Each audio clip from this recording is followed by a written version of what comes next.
In this video, we'll discuss what armored vehicles of the future will look like in a world filled with drones, anti-tank missiles, and increasingly lethal mines.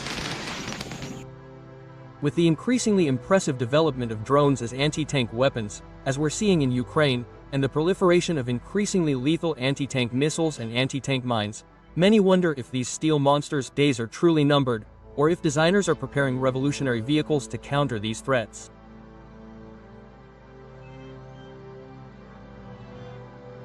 The history of armored vehicles is a saga of constant innovation, driven by the need to overcome obstacles on the battlefield. It all began in World War I, more precisely in 1916, when the terrible trench warfare led to the development of the first tanks. The British introduced the Mark I, a heavy machine with tracks for trench crossings and machine guns to suppress enemy fire.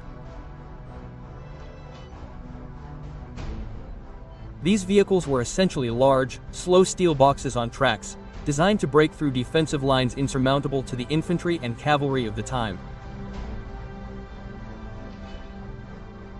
But threats soon emerged, such as anti-tank guns and mines, which, although seen today as primitive, fulfilled their function.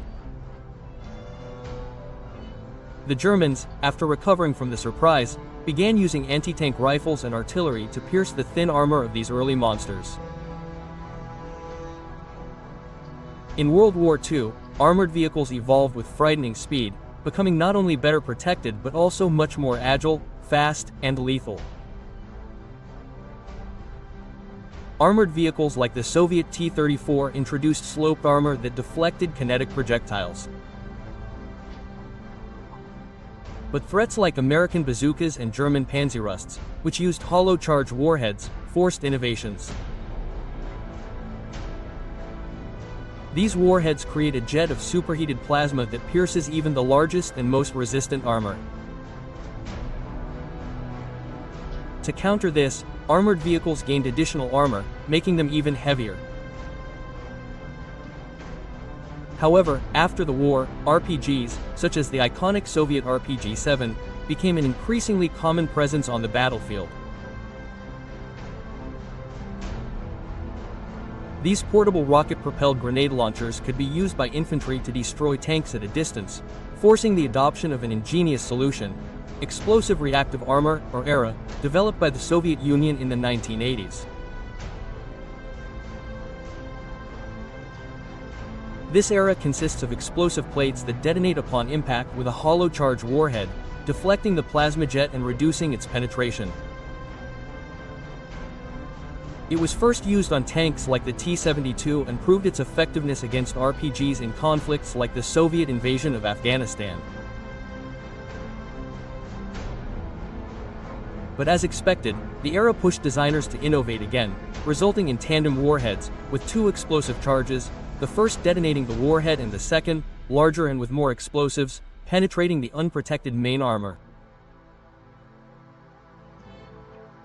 And this dance between threats and countermeasures continues to this day. Which brings us, of course, to the war in Ukraine, where FPV drones armed with anti-tank grenades and missiles like the American Javelin are redefining the battlefield.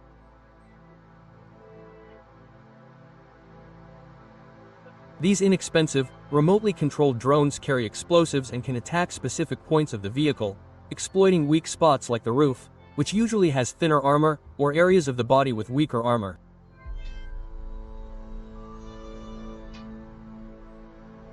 Some models of guided anti-tank missiles, with ranges of kilometers, are capable of locking onto the vehicle, leaving the soldier to simply pull the trigger and flee, with the missile describing its course on its own, striking its target from above. And modern anti-tank mines, such as the Russian PTM-3, create minefields that mobilize entire formations. Many analysts question whether tanks are obsolete. But the answer is not necessarily, as they are evolving both technologically and tactically in terms of battlefield deployment. One promising solution is active protection systems, or APS, such as the trophy used on the Israeli Merkava Mark IV armored vehicles. Thanks to radars that cover all angles of the vehicle, the computer calculates the trajectory of projectiles such as missiles and RPGs, launching counterattacks to intercept them in midair long before they impact the vehicle.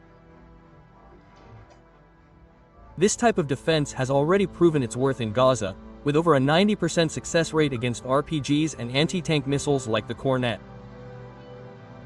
But what about against drones?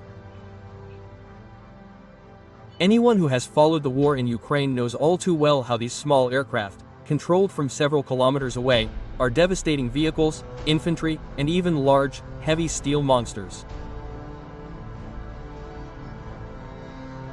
However, they are much slower than missiles and RPGs, making them easier to detect, but they can attack from vertical angles and unexpected directions.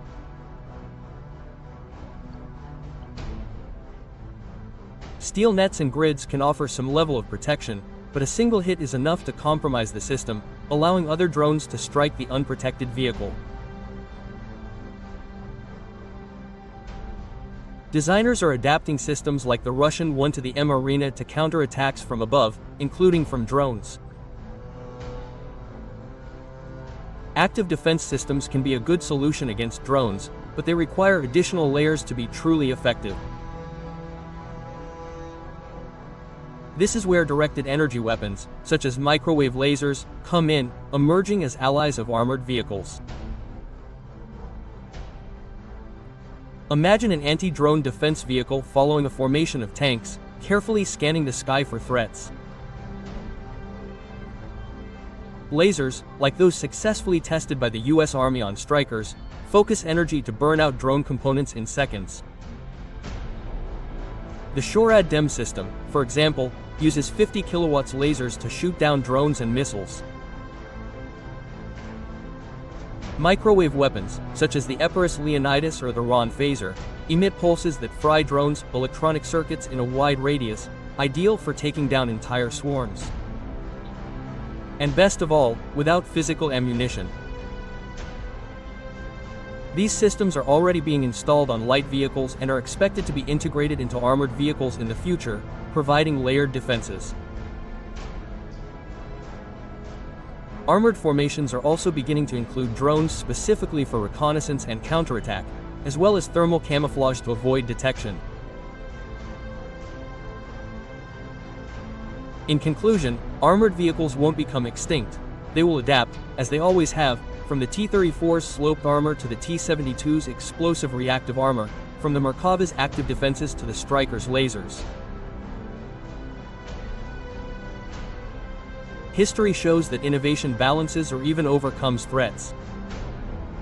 And in Ukraine, we're witnessing a living laboratory of this evolution.